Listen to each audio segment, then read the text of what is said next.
نو واضحه خبره ده چې یو سړی من شب علی شیء شاب علیه په کوم شي باندې چې ځوان شوی په هغې به بوډا کېږي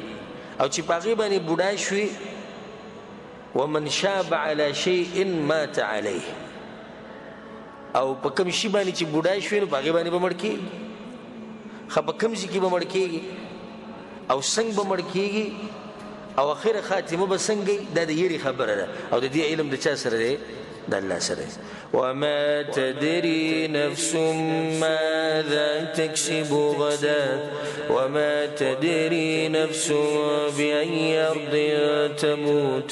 الله وی هیڅ نفس ته دا پته نشي چې سبا به څه کېږي او نه چا ته دا پته شته چې به کومه ځمکه باندې به مري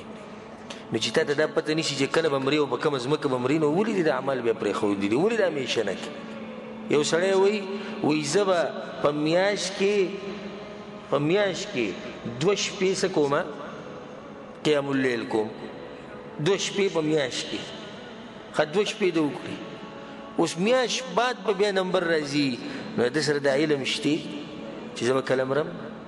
په کوم ځای کې به مرم نو که ته چېرته د اعمالو باندې دوام ساتلی وې روجې نیوې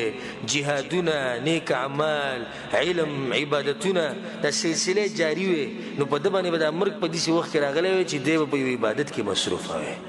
په دې خبره خو ورسېدی که نو ښکلې خاتمه د ایمان سره هغه تا ته میلاویږي په دې باندې چې کله ته نیک عمل باندې دوام وکړي او دا نهایه چې کومه ده دا به لازم راځي نهایه مطلب یعنی آخرنۍ چې کوم لمحات دي او کوم وخت دی زموږ په ژوند کې به لازم راشي او هوښیار سړی هغه دی چې هغه د انجام سوچ کوي د دې سوچ نه کوي چې ابتدا به څنګه کېږي د انجام سوچ پکار دی او به لازم راشي کل نفس ذائقة الموت هر سړي باندې به دا راشي ځکه یو شاعر وایي تزود للذي لا بد منه فإن الموت ميقات العباد ودا هغه شي دپاره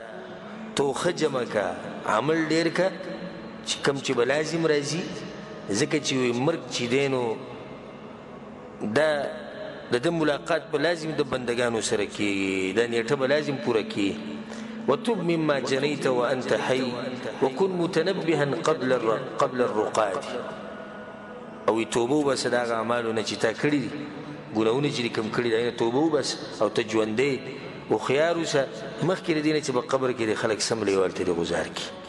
ستندم إن رحلت بغیر زاد وتشقى إذ يناديك المنادي نو په هغه ورځ به ډېر ندامتونه وکړي چې کله ته د دنیا نه وځې او تا سره توخه نه او په هغه وخت به ډېر خفه شي او زړه به دې وچ وي چې کله اواز کوونکی اواز وکړي چې د قبرونو نه راپاسې أترضى أن تكون رفيق قوم لهم زاد وأنت بغير زاد وی آیا ته دا خبره خوښوې چې ته د هغه قوم سره ملګری شي چې هغوی ځان سره غټې غټې توخې راغستې او تا سره توخه نه په سفر باندې وتی نور خلک هم وتي د هغوی سره توخې دي ته ورته هریان ګوري او ستا سره هېڅوک نشته په قبر کې یوازې پروت د دې ورځې لپاره تیارې او حسن الخاتمه په دې باندې یو ښکلی مثال زما مخې لره تقریبا 4 ورځې مخکې زموږ د درس ملګری او زموږ خاص ملګری ابو اسامه چې تاسو یې پېژنئ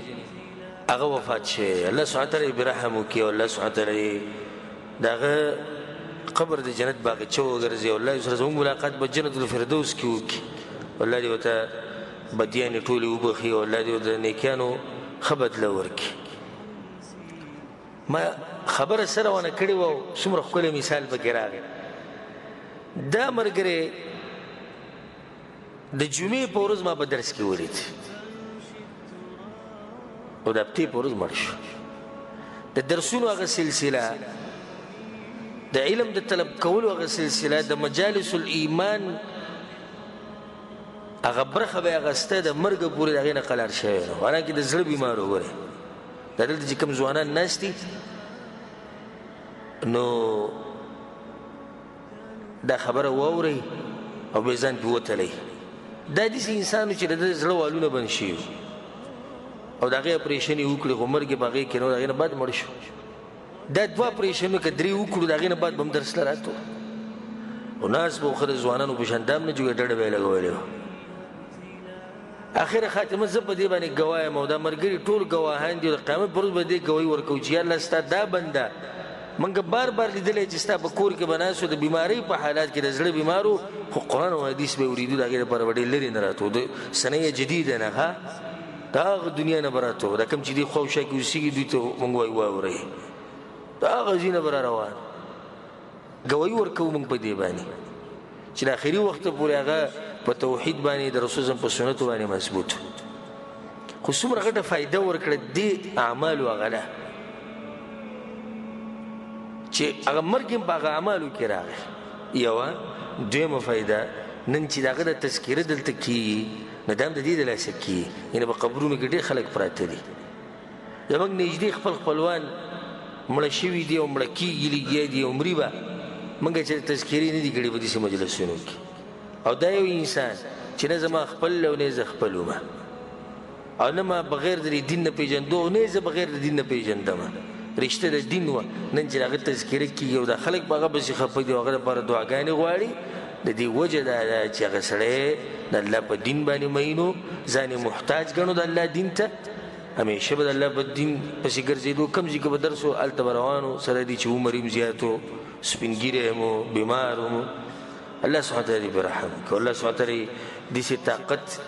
او داسې توفیق موږ له هم راکړي